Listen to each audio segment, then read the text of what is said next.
that good? Are we good?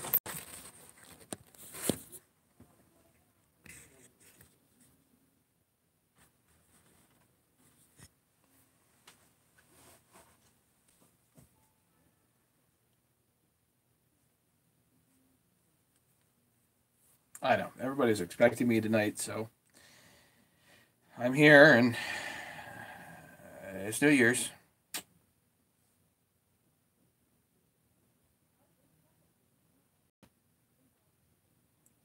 What's amazing is that I end up having people hang out here before I even get here. Hi, James. Hi, Jesse. How's everybody doing? Oh dear. I did work today. Leonard.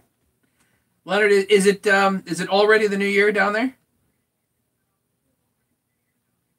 Casey Dunn, Happy New Year.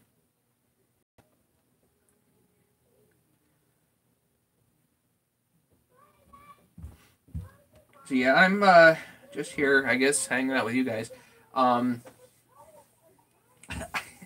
went by the steel dealer today to see if I could pick up that fuel line, and guess what? They were closed. 4 o'clock in the afternoon. So I assume they're not open tomorrow, which means it'll be Wednesday when I pick up that line. So I was going to put it together tonight, even though it's New Year's. What else am I going to do?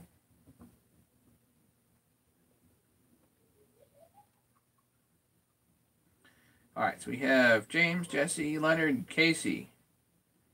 Sweet. Happy New Year, everybody. Thanks for coming. It was kind of a crazy day at work. Short day. Short day. A little nuts.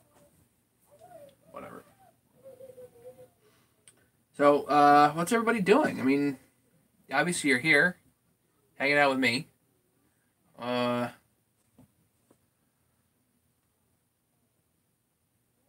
Better than being out causing mayhem and havoc and all that stuff. Dude, Wes came. Oh, that's cool. Beach soon. The beach. Seriously? The beach? It's cold and rainy here. Usually it doesn't rain on New Year's. Usually it's snow, if there is there.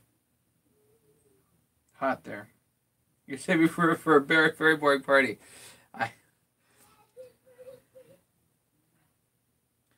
There's some New Year's where you feel like going out and drinking. I'm not so sure that's one of those New Year's. That's why I got a cup of coffee. You know?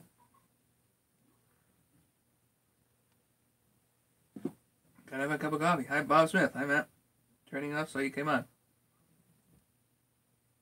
Happy New Year. Yeah, it's one of those New Year's. I remember a few years ago, we got a call. There was a kid, a family that we knew, a good family part of the practice, and this poor kid was swollen here, and I saw him New Year's morning. Started a root canal on the kid. New Year's Day. I was probably the only dentist in town that wasn't hungover.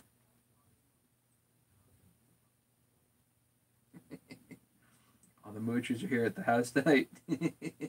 Blowing wind in Indiana, rain all day. Yeah, it's been cool today, but not super cold. It was cold this morning. It was below freezing this morning, but this afternoon it's warmed up, and now we have warmer air and rain again. Just keeps raining. The ground is all saturated. I gotta imagine that, a few good winds and the trees will just blow right over.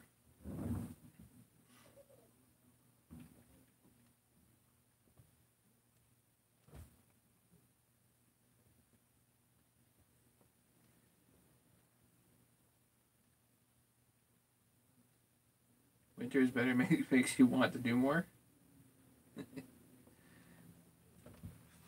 suppose you build up ambition all winter long and then just go for it. Hey, Larry's here. Oh, great. For everybody that missed last night, I wanted to mention that 5 horsepower Briggs, and give a shout out to my buddy Onan18 who called and was letting me know some hot tips on that Briggs. And one thing that he said was watch out for rust in the gas tank. And there is none, thank God. But he did say that I should be able to take the tank, because it's a metal tank, take the tank down to a radiator shop and have them put a ceramic coating inside of it if it was rusty, because the tank is no longer made. Now, the motor's not worth doing that to.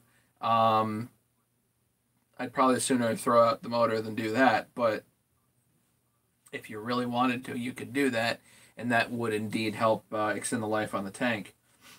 So there was that hot tip.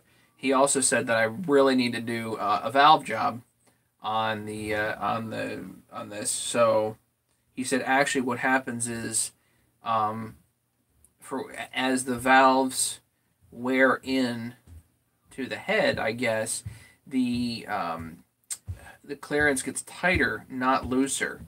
So you have to adjust the valve clearance, and you got to grind some off, I guess. And I know Terrell has a video on that recently. So on rebuilding a 5 horse Briggs. So I'm going to look at that. Terrell Fixes All has a video on that. The other thing he said, which I had already found, was check the screen at the bottom of the dip tube. And what else? He actually said, he's like, yeah, you can just get that fuel pump diaphragm there for like $3 or something like that. Oh, he also said, yeah, do pull the head.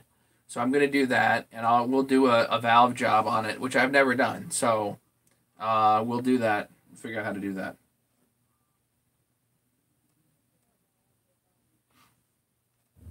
We'll take a fresh look at it. Tell you what, though, I'm not buying chainsaws. Literally, I've got all the 372 stuff that was here is now out in the shed.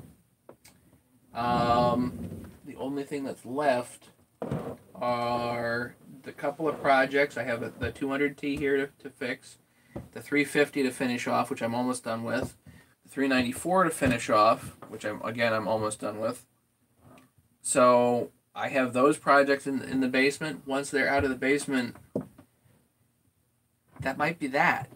Because I don't have any commissioned builds, and it really means that it might be time for me to focus on some other stuff. So, just the way it is, you know.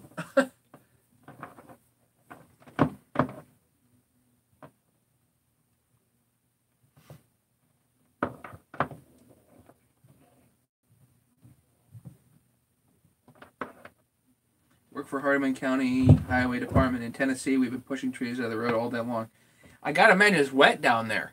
It's wet, and I've seen Buck and Billy Ray's videos from British Columbia, but it's wet there too, and the trees aren't putting roots down deep, so they just get blown over, even big ones.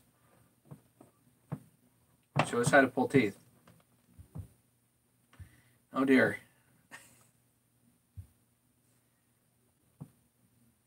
Actually, if you saw me pulling teeth, you might be a little disappointed. Just because I've done it plenty. Actually, taking out teeth is actually one of those things that I'm very confident about at this point. I've just done a lot of it, and it's one of those things that give me the time and the tools, I can go after just about anything. As far as surgery goes, I'm pretty comfortable with that.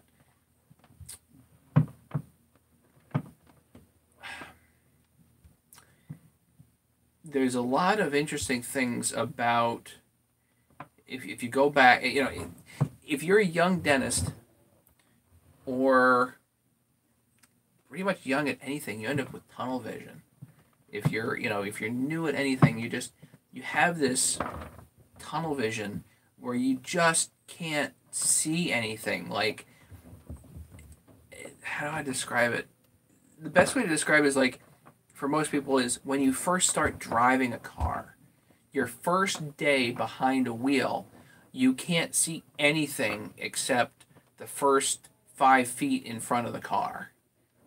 And the longer you drive a car, the more around you start to notice. And it really is the same way with dentistry and with people, essentially. And the more you do it, the more you physically sit next to somebody and have hands-on, the more you can notice about literally the whole person. So about what's going on, everything else in the mouth, whatever. Another good example would be if you're a fresh dentist, you're not going to know the color of the patient's shoes. You would never know that because you just can't see it. But as you progress in dentistry, there's more that you can see. So overall, I call it poise. And the more you do it, the more poise you have, and then it allows you to approach the problem it just differently. You can approach it differently, and approach is enormous. How much you respect the issue, whatever it is, what tools you end up needing, and also be able to say, no, I can't do that job. I don't have the tools. That's important to be able to do, and rather than just going for it and being like, oh, whatever, and just getting in there, and you can wreck things, and that's bad, obviously. You get the idea. So even if I was to show you how I pull teeth, it wouldn't be instruction. and there's a feel to it that you don't get unless you do it a lot. That makes sense?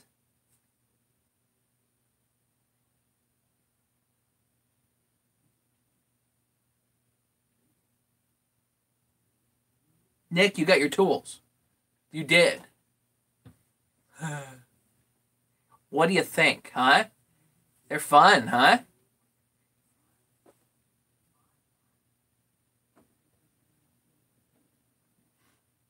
James, you can be as crazy as you want, whatever.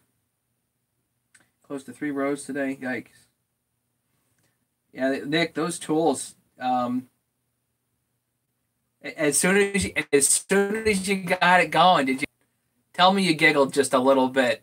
You were probably just like, I can't believe that worked.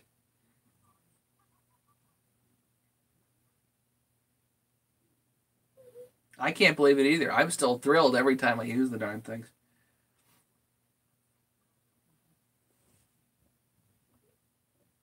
And I'm basically out of stock, so.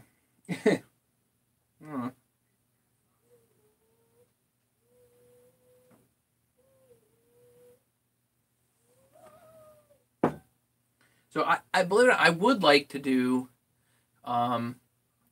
dentistry with a camera on my head. Just maybe at a different point in my career, I would do that.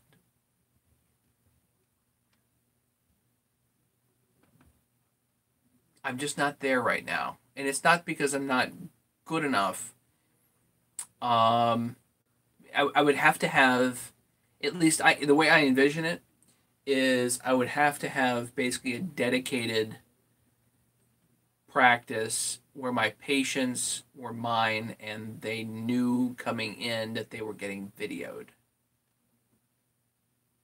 And I also would have to have somebody that actually edits the videos for me. One of the obvious problems there is when you have that, you're just not making that much money off of YouTube, at least not initially. So it's an enormous outlay of money for the editing services. Because I just don't have the time. I mean, one of the big reasons I'm live right now is because I don't have the time to be editing all this stuff. If I have a 2-hour video, I mean, what you guys might see is a half an hour video, or just you're watching Matt for half an hour. What you guys see as a half an hour video was probably 2.5, 3 hours worth of stock footage that I chopped down just to get that half an hour. And a lot of the videos that I chopped down, I didn't even do a run through of that. I literally just cut and paste and posted it. That was it.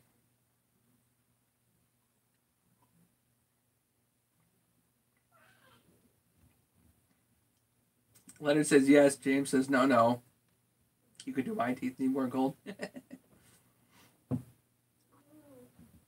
Leonard, you heard it here on YouTube. I still think gold is the best material for teeth. I do.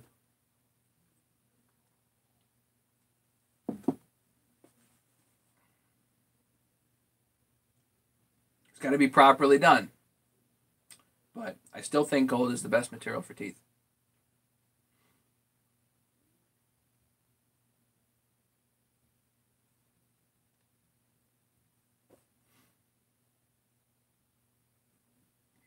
Speaking of that, while you guys are coming up with things for me to talk about, might as well work on some teeth, but not pulling, grinding.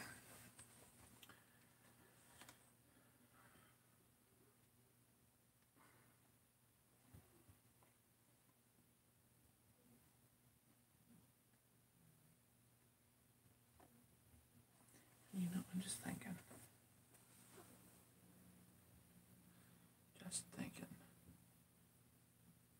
What if I leave that set and do the next one? Do 2 like that. Then change. Then we have to go back and forth with the settings. Right here.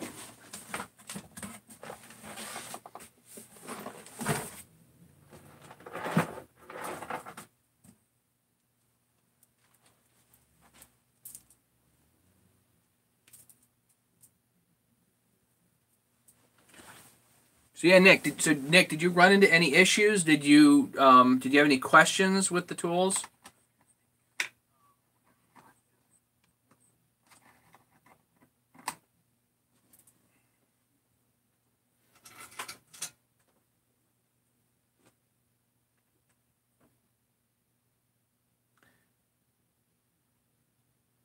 How to get rid of a pesky in-law?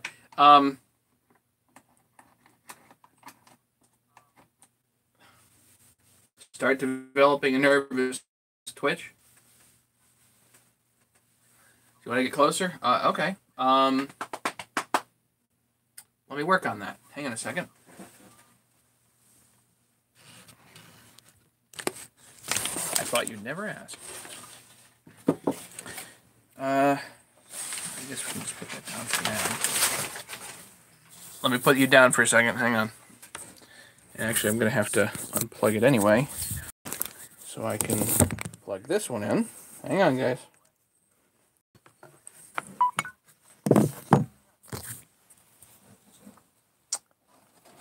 I got to bring this tripod here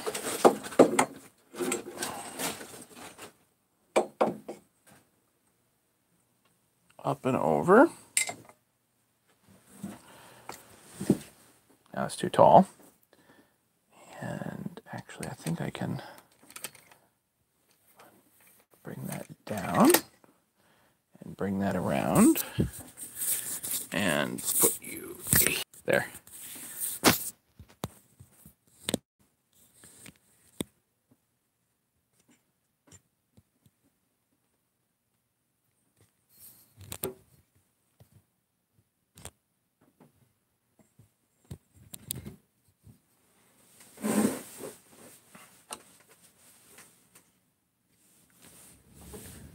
Does that work for you? Let's see.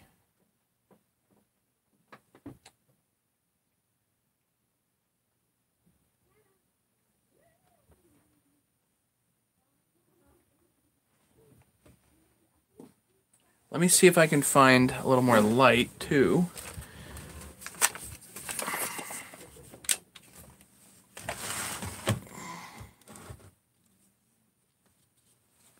Wow, that battery's going dead in a hurry. Hang on.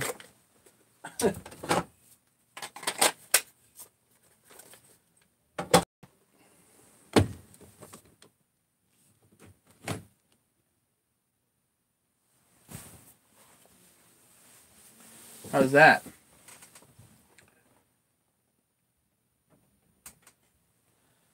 So I wonder, can you guys actually see how peened over that is? And somebody really lowered the Rakers quite a bit. I mean, that's a lot of lowering. Anyway. Right, actually, we were grinding this side before, I think. Yeah. So this just wants to just kiss that. At 30 degrees. Lock it and go. You can actually see that pretty good? Okay. So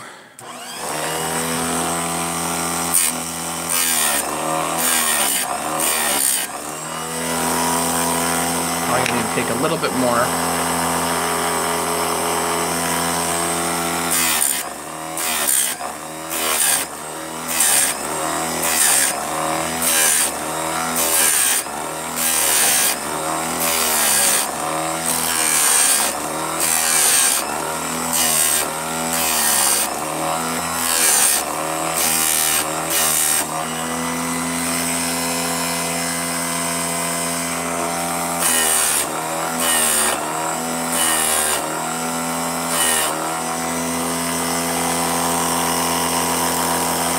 How does that look?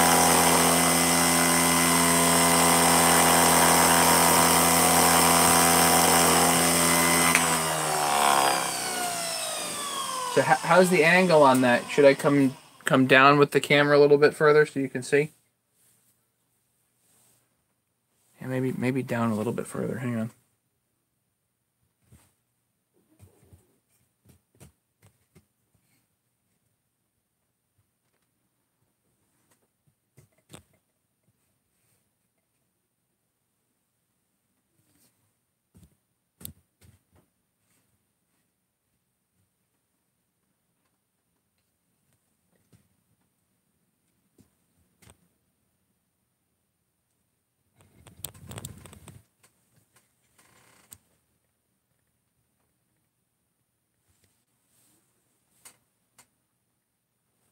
Even better?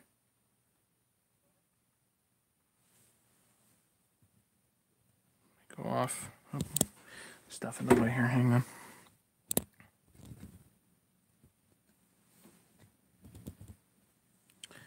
Lift that up just a little, like that.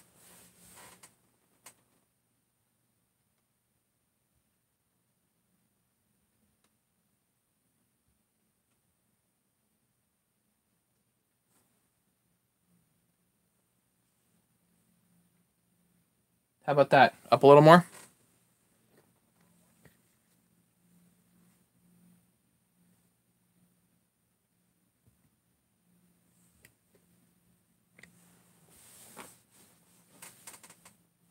That looks pretty good to me.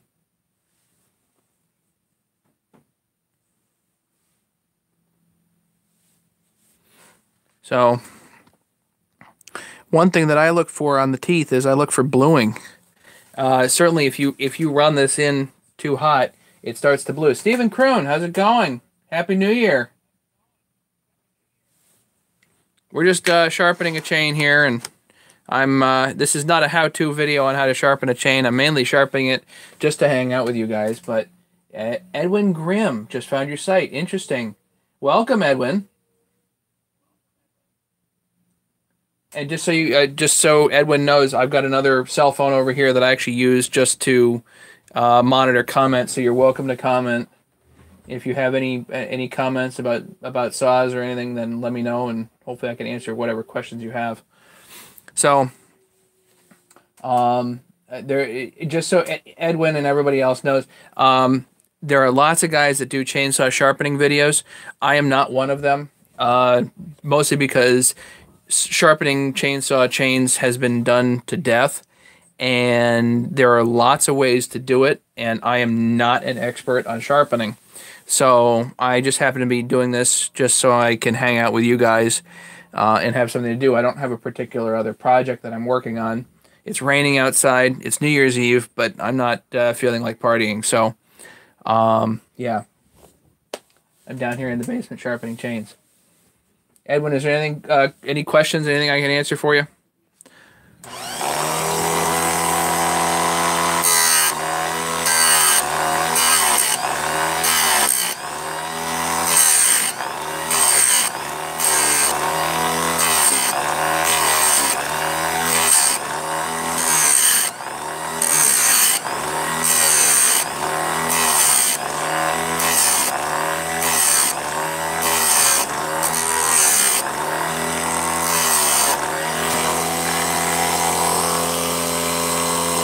I don't know if you can see it, but there's a tiny bit of bluing right at the tip. So I just want to kiss it and get rid of that blue. Yeah, there you go. That's good. It would be in time. Okay. Go hard. No. You want to see bluing? Okay, I'll show you bluing. I bought a Timberline sharpener. It seems pretty nice so far. Yeah, there's a lot of ways to do it.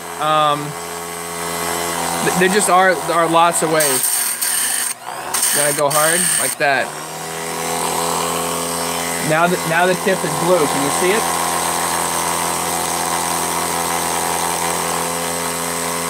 So you overheat the tip. You don't want to do that.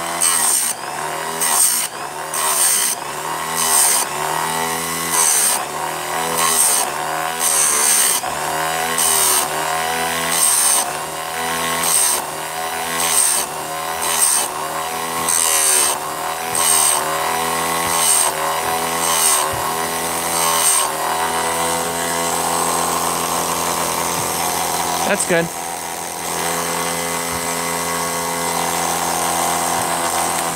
So the other thing about this particular sharpener is that it's not completely linear. So if you move it, I can move it this way a little bit, if that makes any sense. So I can actually grind harder or a little less hard if I just press this way. Oh, great. No. Here, this way.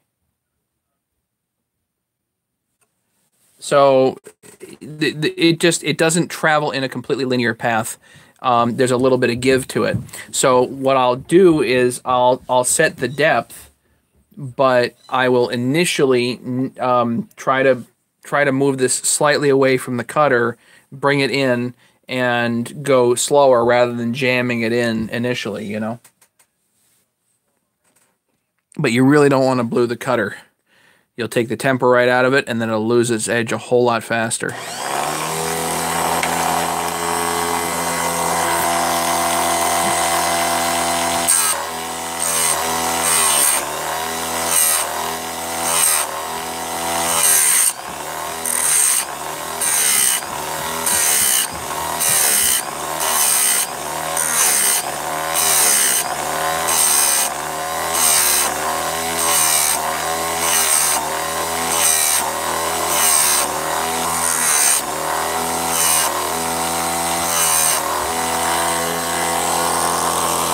Yep, that's pretty good.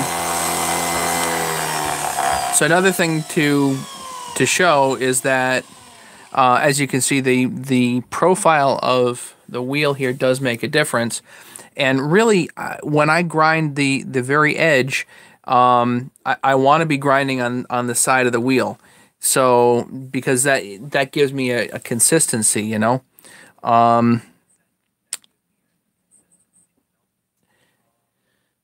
How do I explain that? the travel on this particular unit, well, this particular unit kind of sucks, because it comes down at a particular angle. The angle is not adjustable.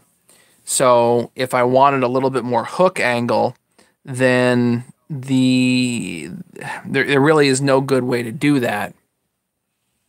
But the more flat this surface is, or rather this surface, when you're actually grinding on the tooth, the closer to the angle of the path you get, and effectively more hook. But it's only so much. Now, if you have a radius on it and the top is ground on the radius, then you're actually going to get less hook.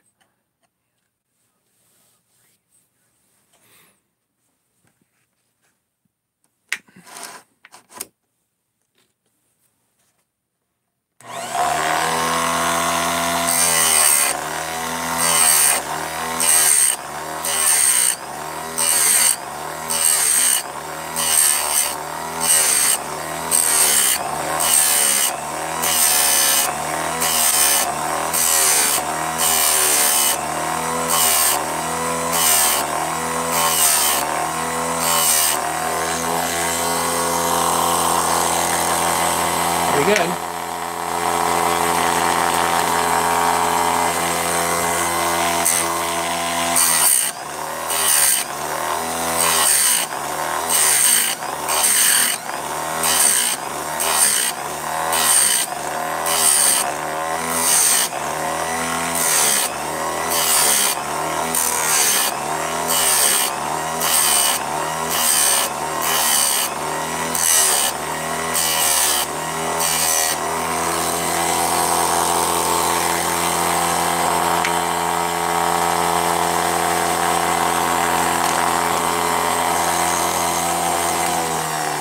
Well, Edwin, I mainly file by hand.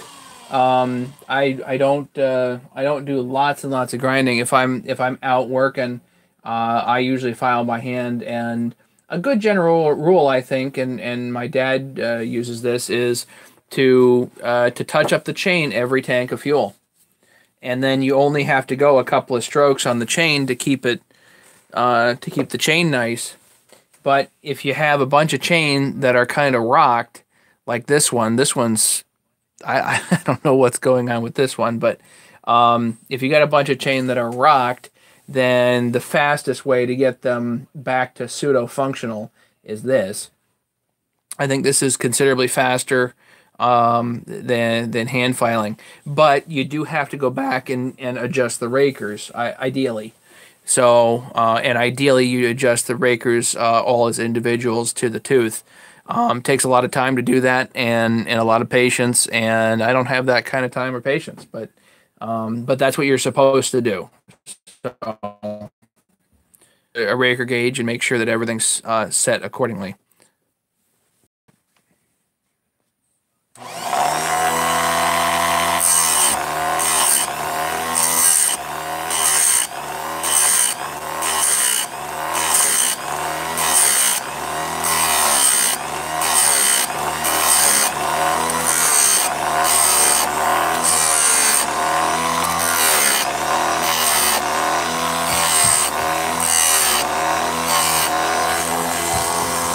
One of the benefits to hand filing, of course, is you're never going to blue the cutter. It's just not going to happen, you know? You don't have to worry about the shape of the wheel either. Here you do.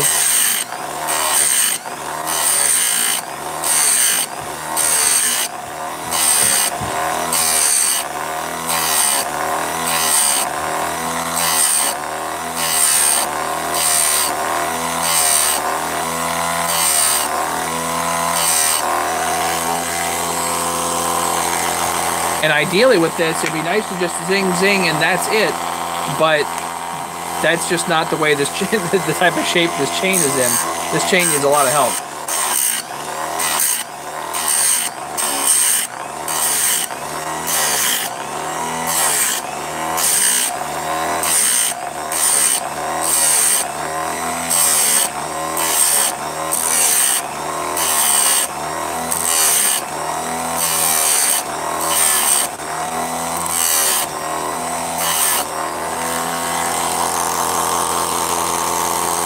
Just the tip I need to kiss. There you go. Yeah, the hand file is not lasting. That's an interesting it's an interesting point. You know, they load up, they get dull, it does happen.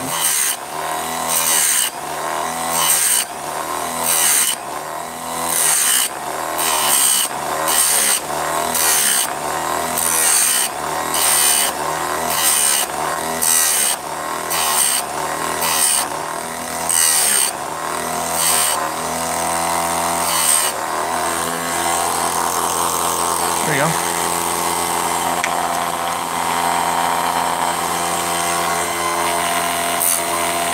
I suppose files is a pretty good topic, actually.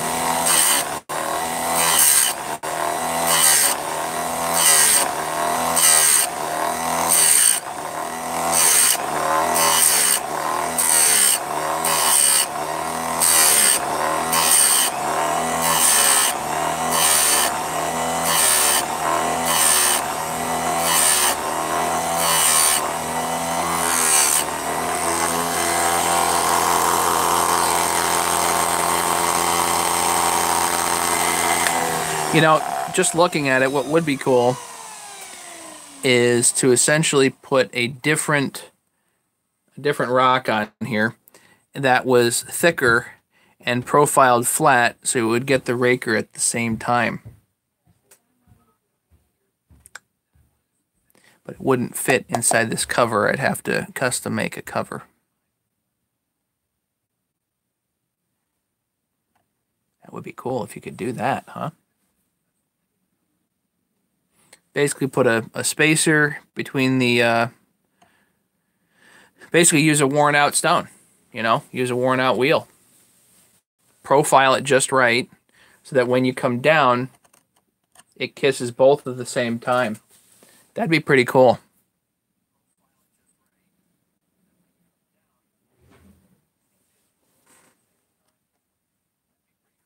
In case anybody wants to see, here's my fingernail.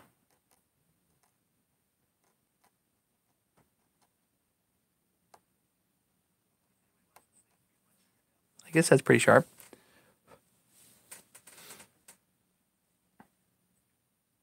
It's good doing this way if you're in the bush all day. Yeah, you know, it's nice to have a bunch of sharp chains, and if you need to, just grab a new one and not worry about sharpening, you know. This one's going to have obviously have its rakers adjusted, but maybe it'll cut fine. Who knows?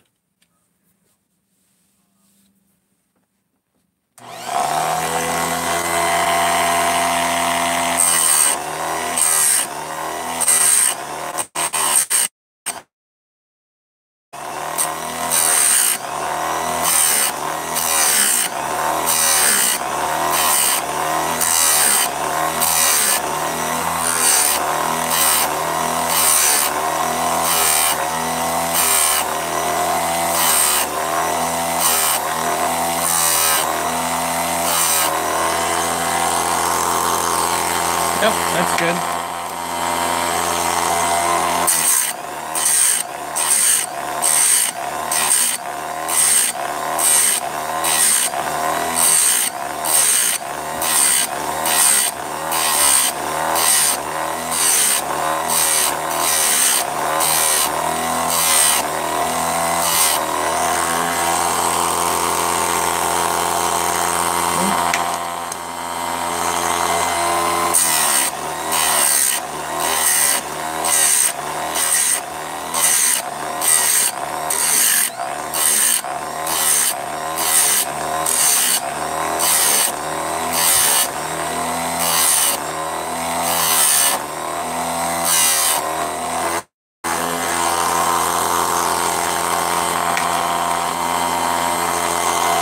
Almost done with this side.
what, James? I've never smoked a cigar, but I'm happy you're happy.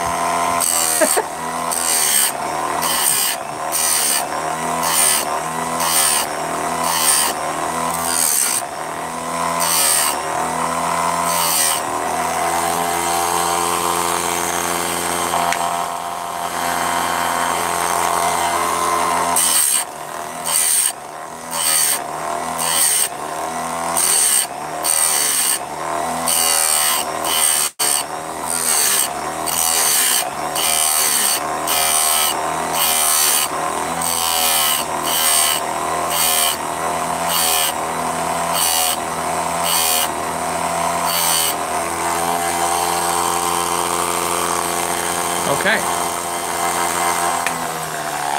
Now what I've noticed is on the rock here, it's getting worn too much on this radius. So I'm trying to decide whether it would be a good idea to flip the rock over. I guess we could do that. Or just try to grind it down a bit and maybe just grind it down a bit will be easiest. You know, I bought a specific stone for radiusing this. It kind of sucks.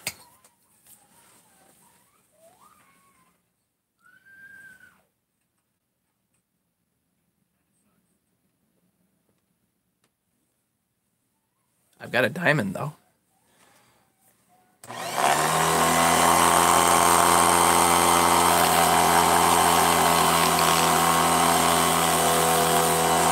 Just want to take some off the edge and effectively make it square. Maybe a little radius to that edge, but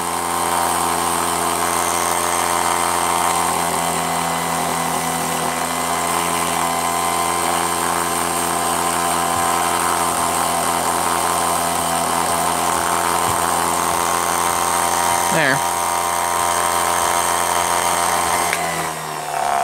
Because the deeper this goes down, the more of this edge ends up on the side and the more hook, essentially.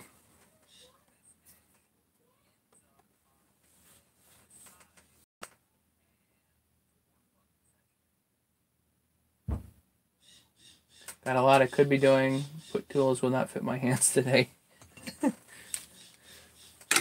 Yeah, some days you don't got it, you know? Some days you just don't got it. Yeah, it does look pretty good. Can you guys see that?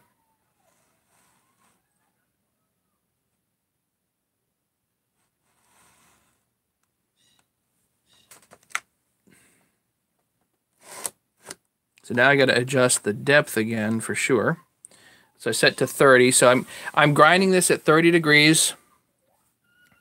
And, you know, it is darn close to parallel with the witness marks. I think if I ground at 35, it would be too far beyond where the witness marks are telling me.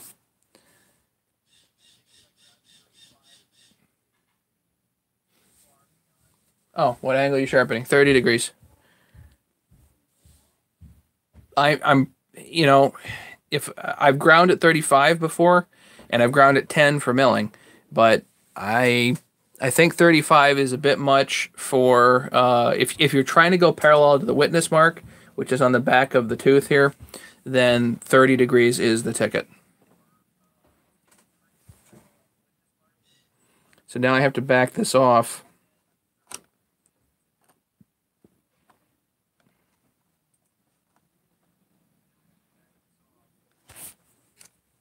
Let's see if that'll do it.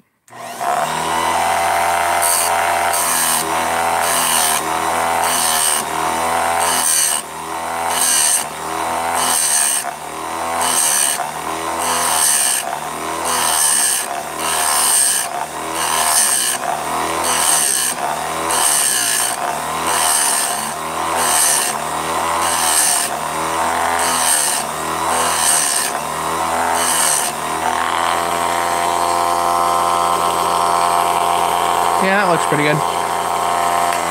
Now, ideally, what you're supposed to do is go around and find the most damaged tooth, grind that one back, and set your depth, or rather the length of the tooth based on that one. I don't think any of these are really that damaged.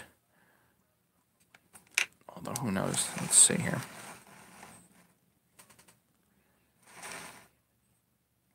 That one's pretty whooped.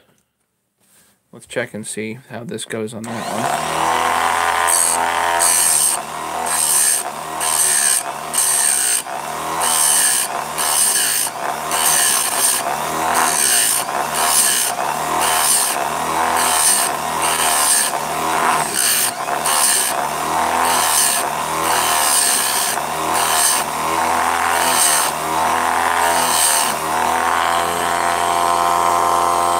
Yeah, I think that depth setting ought to do.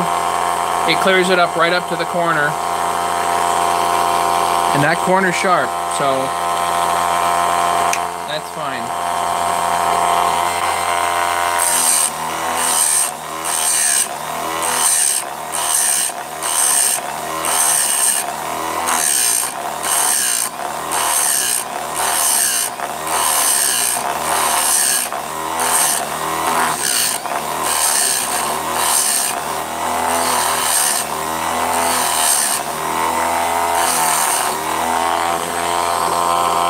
Yep, that's clean. That one I already did. Okay, here we go.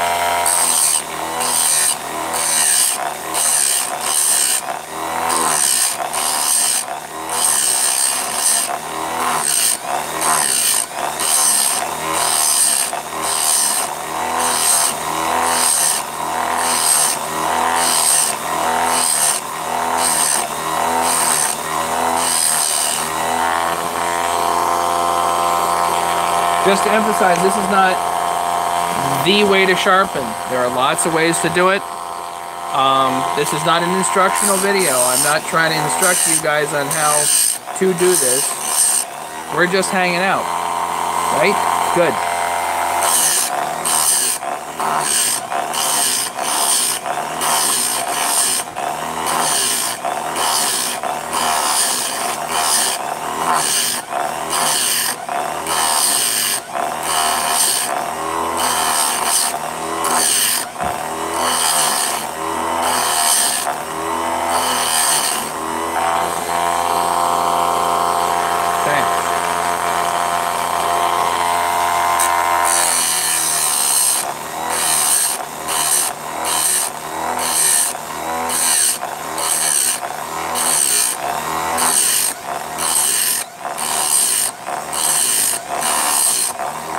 Is used motor oil okay? No.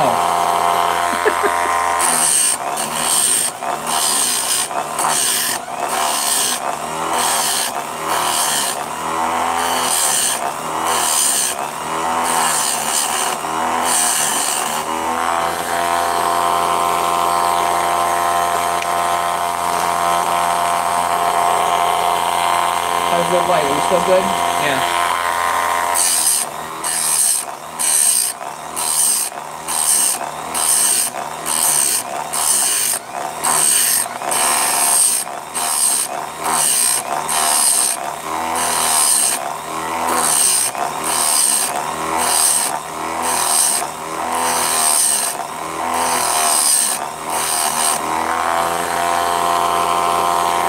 I use, if you're doing bar and chain oil, the best deal is Tractor Supply when it's on sale. Sometimes it's about $6 a gallon.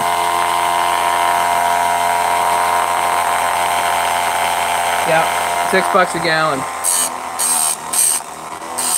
Well, bar and chain oil is specifically formulated to have stickiness in it, so it adheres to the bar better. And it also doesn't have microscopic metal shavings in it that will wear your bar out or clog your filter and screw up your oil pump in your saw.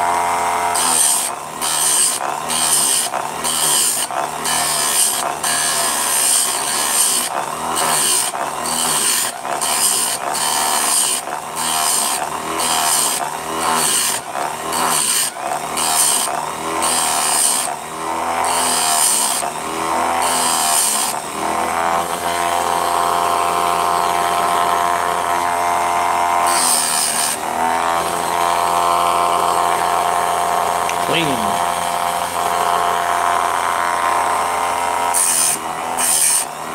I know a lot of guys do it, but I really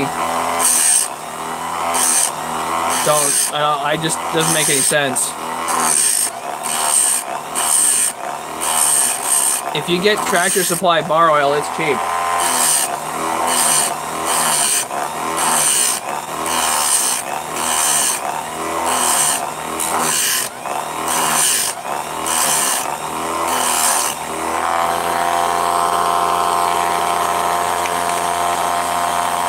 To answer the question, no, you do not need to keep the cutters all the same length. I do, but no, you don't need to do that.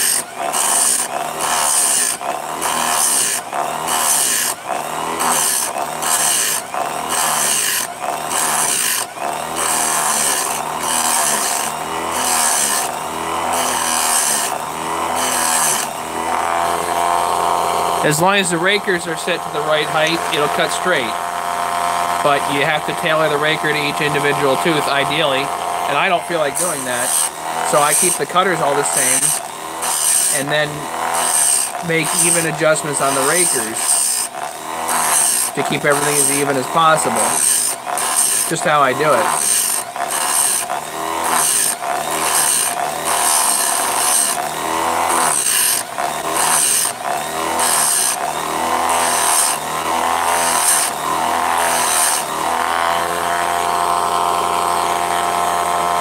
And every time I look over, I'm checking for bluing.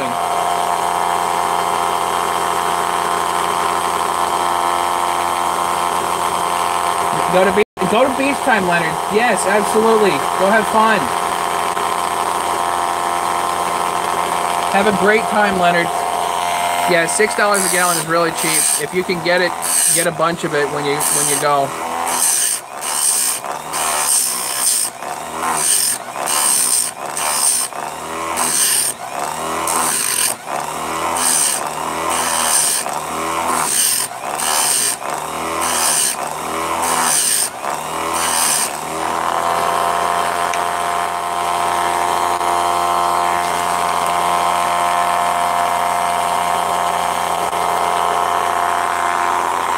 Not too many more. This is just a Harbor Freight machine.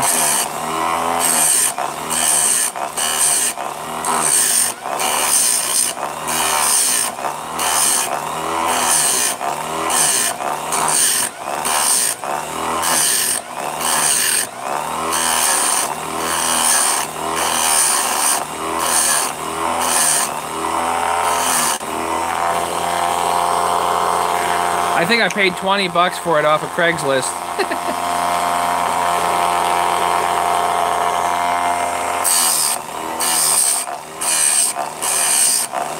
You get quite a bit out of it, I'll tell you that.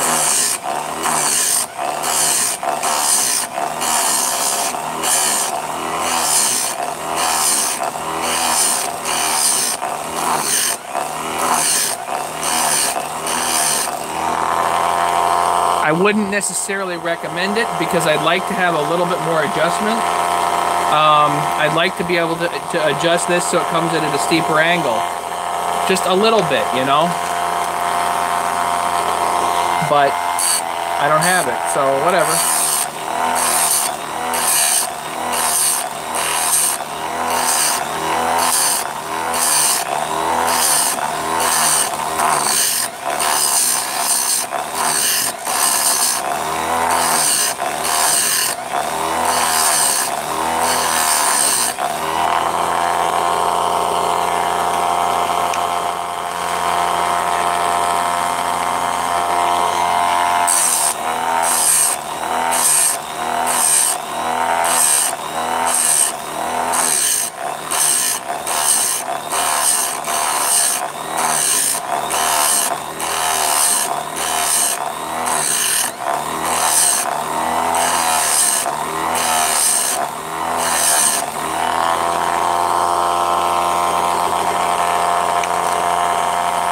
You know, some stuff at Harbor Freight is just junk.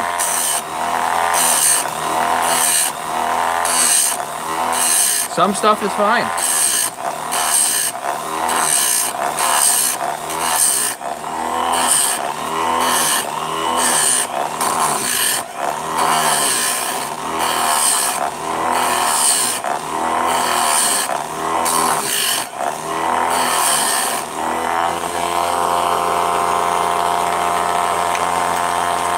think this is the last one. Yep.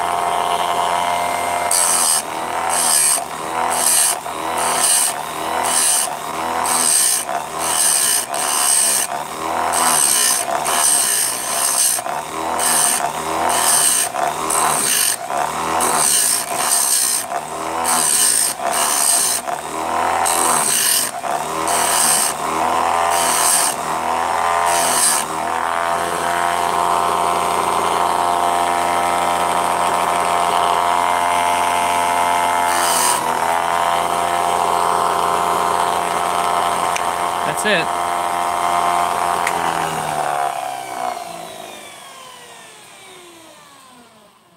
Is that the sharpest chain in the world? No, but it's a whole lot better than it was.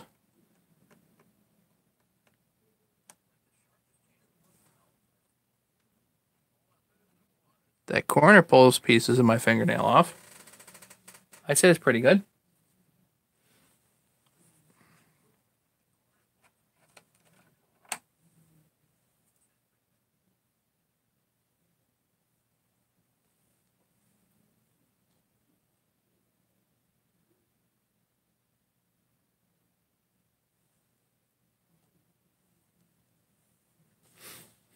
So yeah, I wouldn't necessarily recommend this particular grinder. It's not that it's a bad grinder, it's just that it would be nice to have a few more features. Steve Robb had one that he recommended. If you want to check out Steve Robb's channel, he has his grinder. I think it's a Tacoma, which might be a copy of Oregon.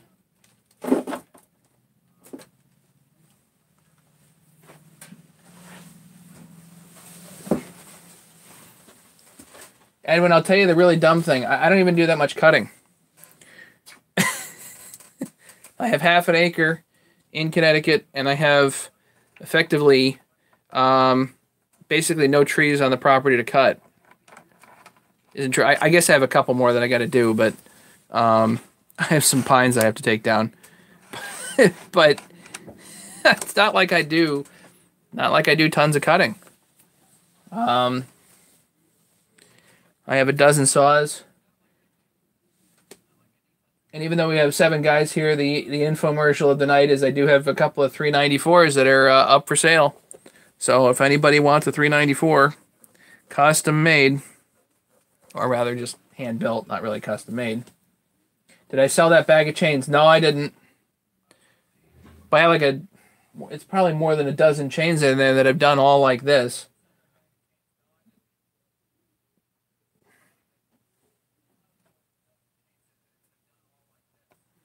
They're just all random sizes, like completely random.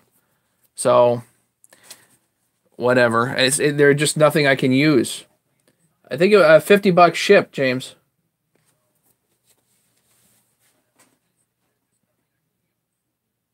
Yeah, $50 shipped, but they're all just random sizes. You want me to get it and give you an idea of what sizes are in there?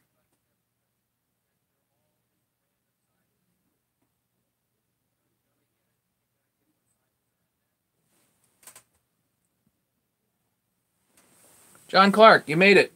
Fantastic. We're doing a little bit of sharpening. Here, let me pull the box and see what I got. Yeah.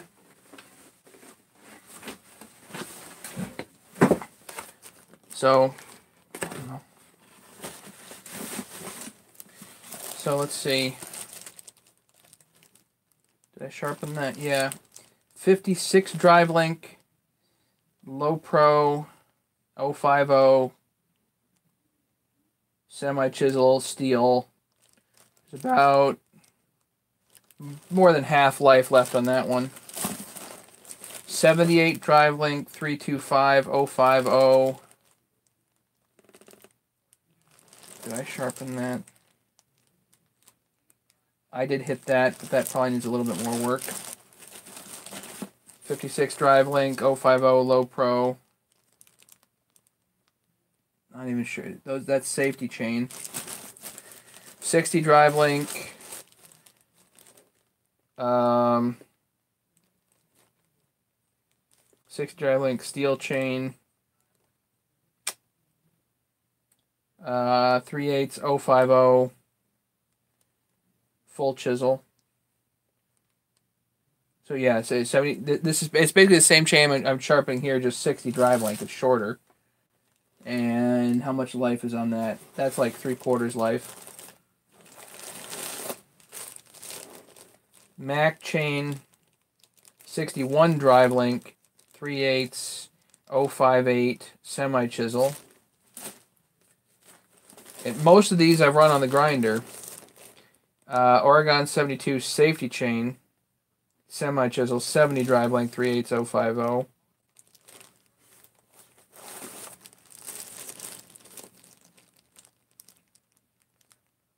Uh, 62 drive link, 91 chain, low pro, 3/8 050 sharp. This is skip.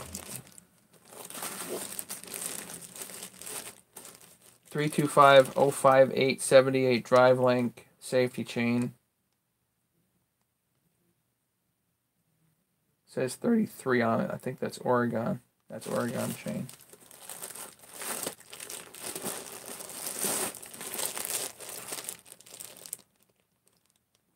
.3/8 050 low pro, 48 drive link. I have a spinner, but I don't have a chain breaker.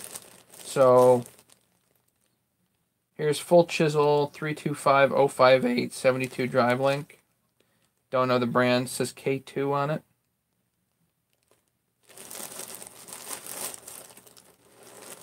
And more. I mean, 325 66 drive link semi chisel 058. 81 drive link steel chain. Yeah, 81 drive link 050 3/8 full chisel. That's pretty nice stuff.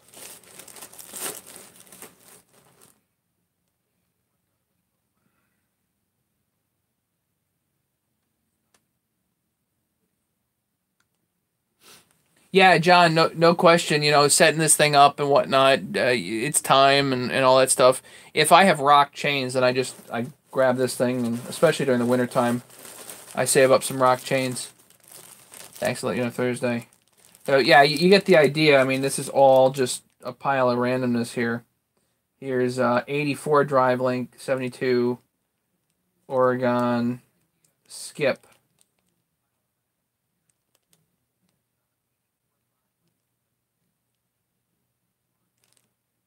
Actually, the dumb thing is I could use this. Whatever. Doesn't matter. It's all in the pile. You know. It's $50 shipped for the whole shoot. I'll throw it in a flat rate box. You know. Got $50 salvages my dignity for sharpening all these damn things.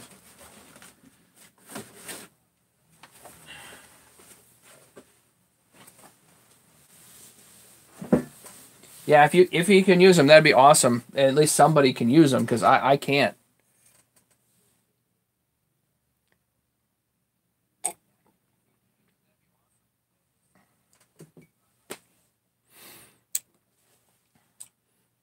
What else?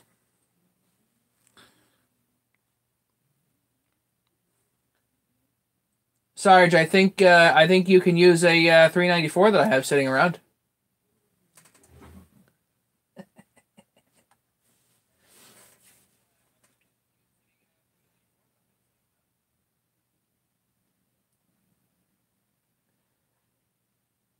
No, not you, James. John. He's the Sarge.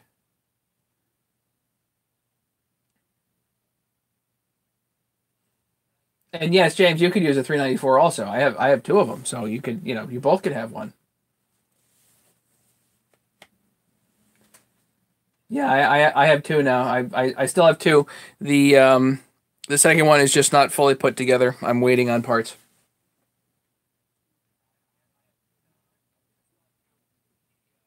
What's in the mug? Coffee.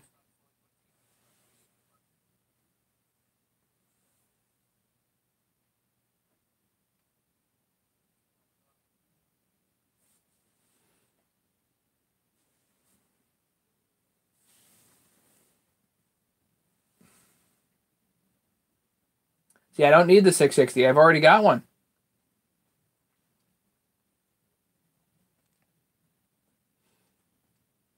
And I have, like, let's see. I have 4 394s sitting in my shed. One at my dad's, one at my in-laws. So I don't need these 2 others. I just don't. I've got 4 that I consider mine that are, that I would sell if the right offer came around. These other 2 that I've just freshly put together, I figured because they're just fresh builds and they've been built all here online, I figured I'd sell them.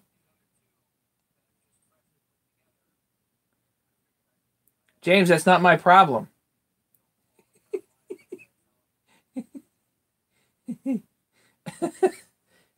I'm trying to salvage my dignity over here by actually selling these things.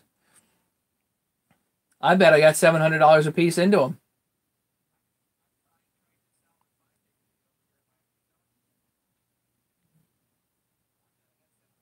The real question is my wife listening to the live stream? Who knows? She might be. Sometimes she watches.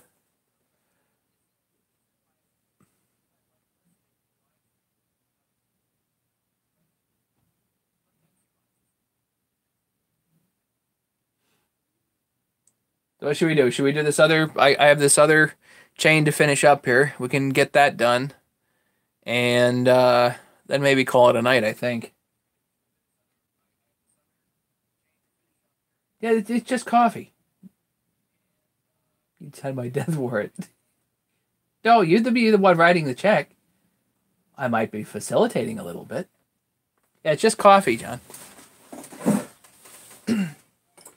I'm not sure if I don't know if I feel like drinking tonight. It ain't spiked with anything. What do I have to do? Drop a match in it and show you that nothing happens? It's just coffee. No spike.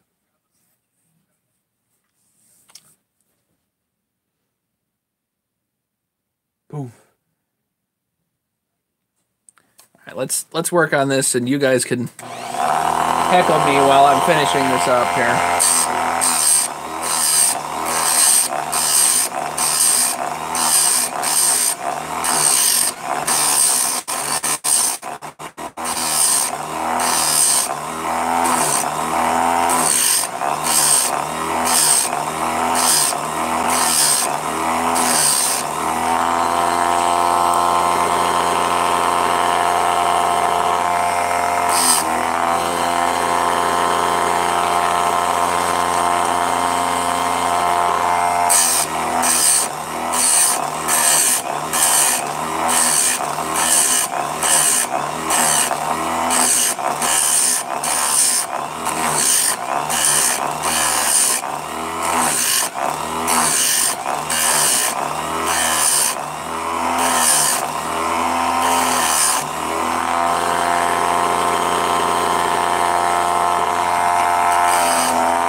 As Johnny said, just coffee.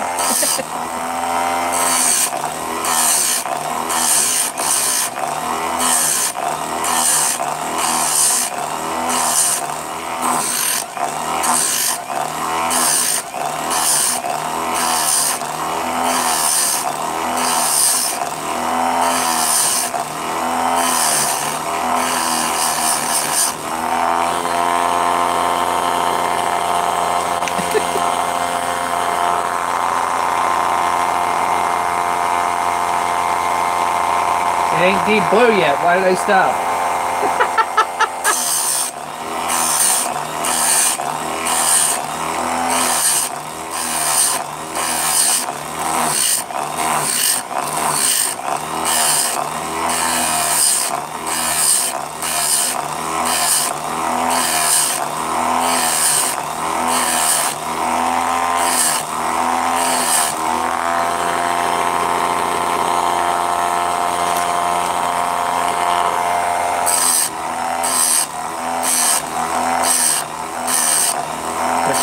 Coors Light for me. Good.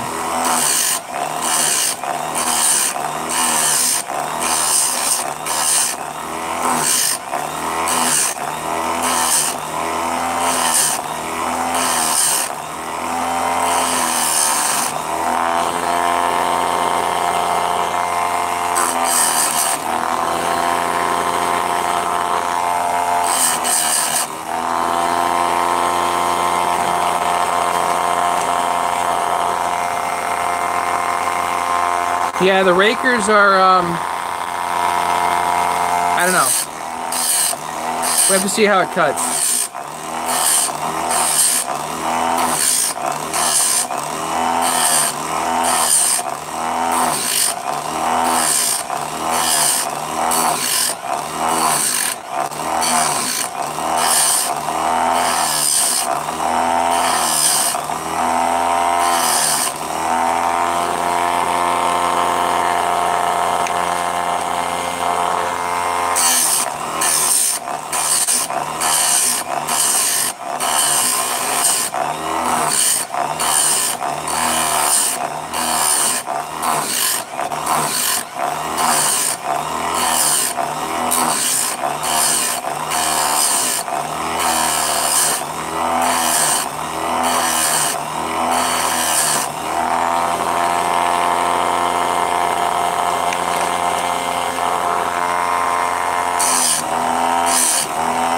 The Briggs is sitting right down there, waiting on parts.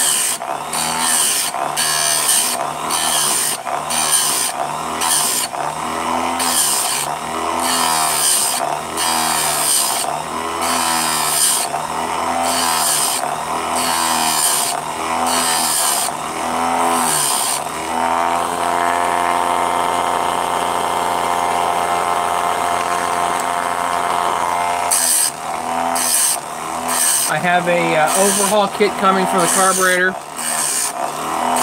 and some of those suction cup thingies for doing valve lapping.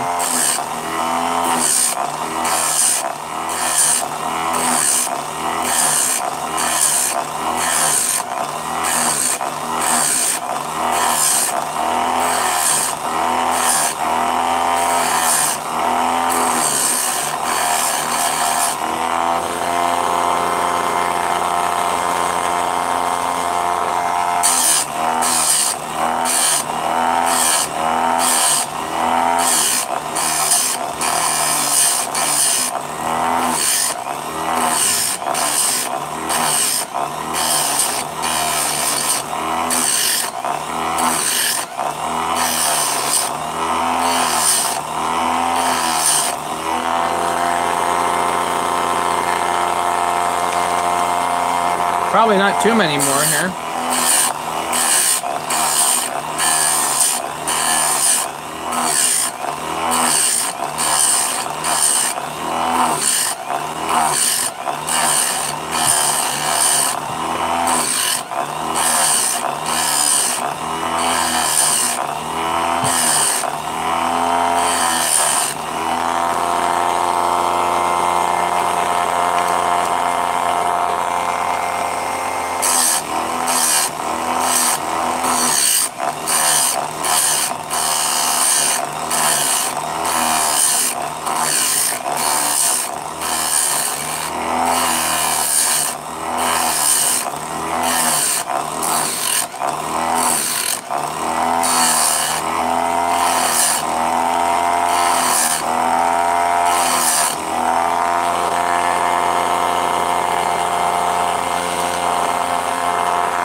That's 5 or 6 more.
last one, I think.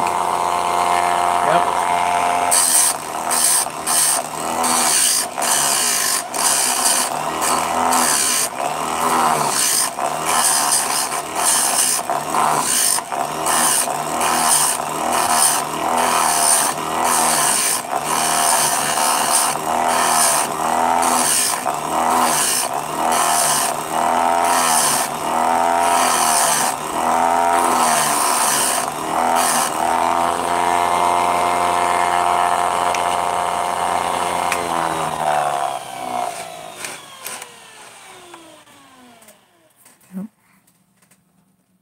That's that.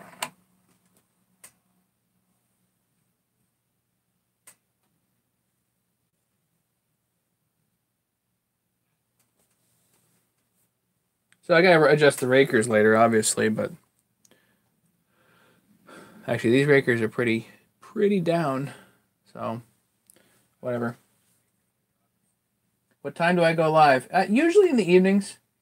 Not every evening, but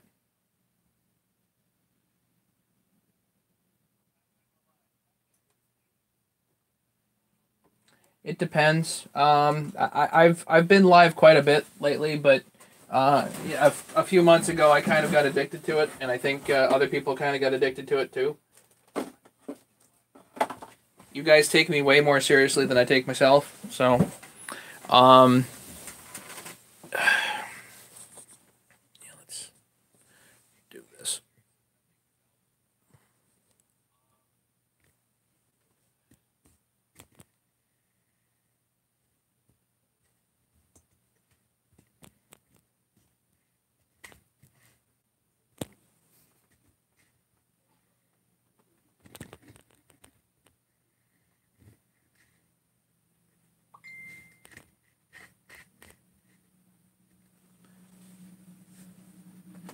Oh, there's Reggie. Can you guys see me? Yeah, okay. So, a round for me with a 36 bar on it. A 36 bar on it. What's a round for you? Hey, Brandon.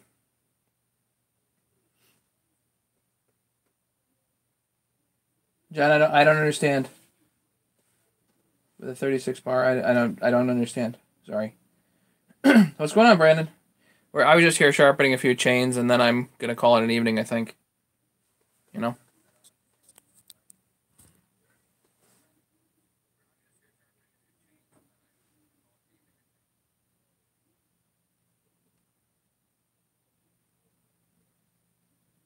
Put the cam back where it was.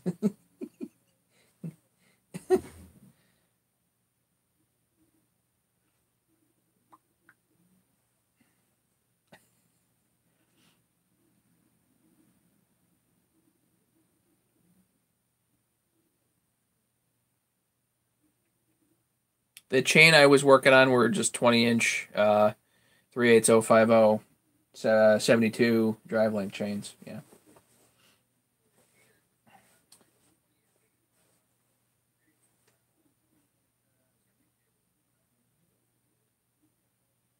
You're working at a CS 370. Any particular reason why?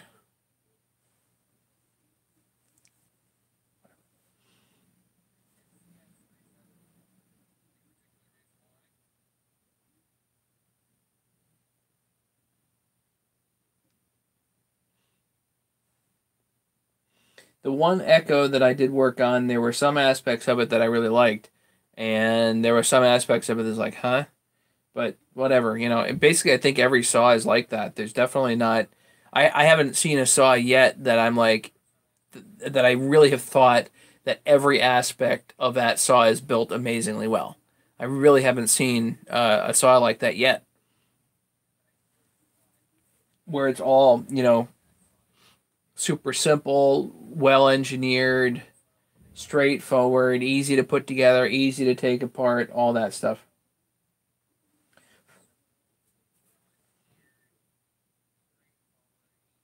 Yeah, good chat, James. Yes, for sure. Love hanging out with you guys.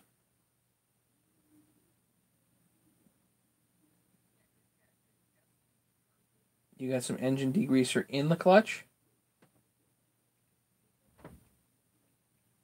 Yeah.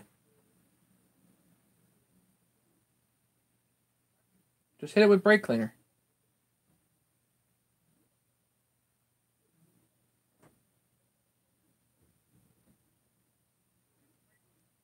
Brake cleaner. Yeah. Did I close the window?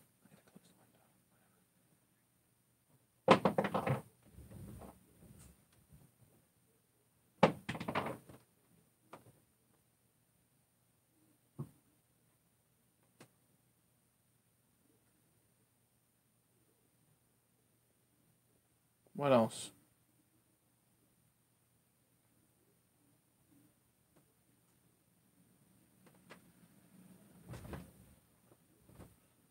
That's about it.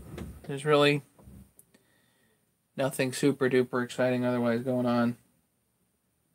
Bad noise for the clutch. You sure it's not a loose spring? Or a bad needle? Bad needle bearing or something like that? I don't know.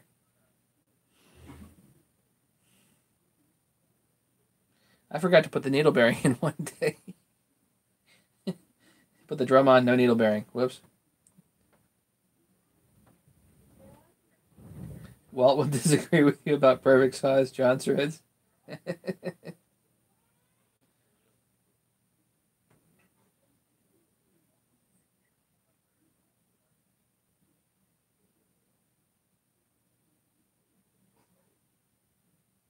Looking at the new Steel 261CM, what do you think? Edwin, if you get a chance, send that thing to, if you go to opeforum.com and grab one of those and send it down to Tree Monkey down in, actually, I don't know where he is. Get in touch with a guy called Tree Monkey. I don't even know where he is. But one of the fastest saws I have ever seen is a 261 done by Tree Monkey. They are very fast. Every time he pulls one out, he almost has an orgasm. Well, Walt has the stuff that he likes, and that's fine.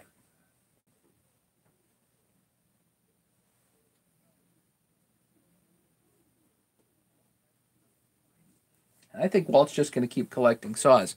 I'm trying not to. I have other stuff to do. I don't know if you guys can see in the background here all the baloney that's going on, but believe it or not, this is actually cleaner.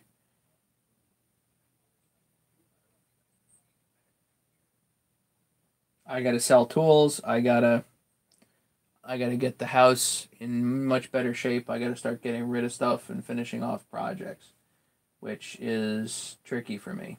So,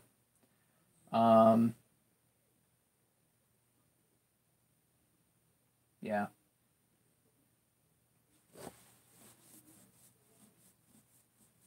Yeah, just check the bearing, Brandon. See if the needle bearing is complete. If it is, I don't know what else to tell you. Grease it, yes, for sure. You haven't seen my two M-Tronic saws. They scare me when they go over 14,000. They're auto-tune.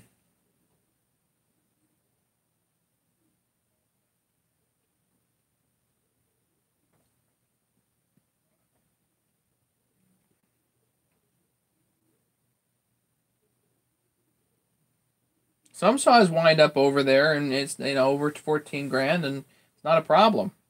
Other saws, it's a problem for them. I don't know if you saw. I had a video on a 372 that I couldn't get back together properly, and come to find out, the bearing had actually, or the crank had on the. It was because of revving. It had a massive air leak, and they just kept running it.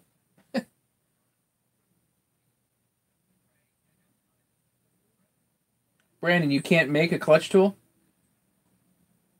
Just make a clutch tool out of an old socket and get it on there and go for it, no?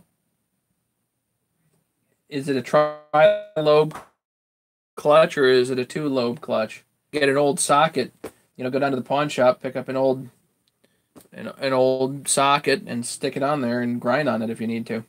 You know?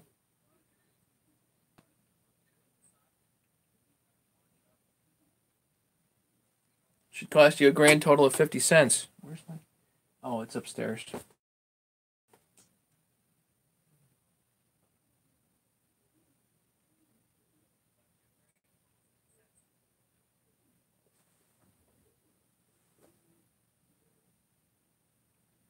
James, have a good night. I think I'm going to call it a night for everybody.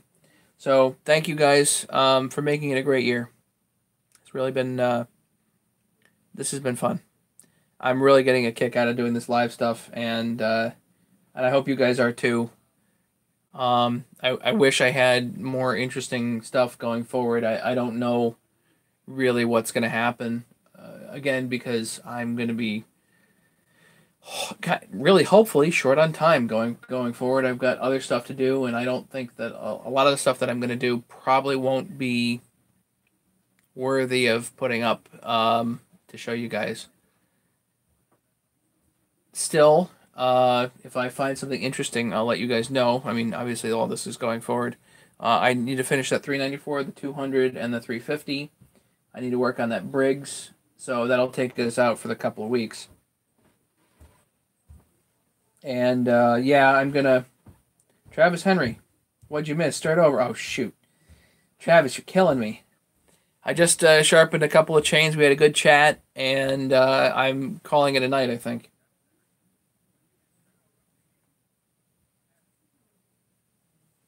Anyway, what else?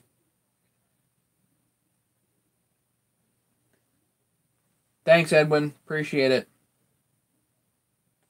Edwin, if you build saws, look up my tools, and you'll see the tools that I'm selling. I've got crank tools, and yeah, you believe me, they're pretty cool. Anyway, yeah, I thank you everybody. It's been a great year. This live stuff is really giving me quite the kick, and again, I really hope you guys have been enjoying it too. I've just had a lot of fun, and I've met lots of new people. Edwin just came on tonight, so that's awesome. And I hope going forward I can provide enough meaningful content to keep this going. I don't know for sure, but I hope so. So anyway, maybe we'll see you tomorrow. I don't know what I'm going to be doing tomorrow, but maybe we'll see you tomorrow. And I'm not going to get any packages or anything tomorrow, so I don't know what I'll be doing, but maybe we'll see you tomorrow. Hopefully, let's see, tomorrow's Tuesday. Wednesday, if the steel dealer is open or if I get packages, hopefully we can work on something here. So anyway, thanks so much, everybody. Have a great new year. Be safe tonight. Everybody be safe, okay? If you're going to drink, don't drive, all that stuff. So be safe. Have a great night, and we'll see you guys in the new year, okay? Take care.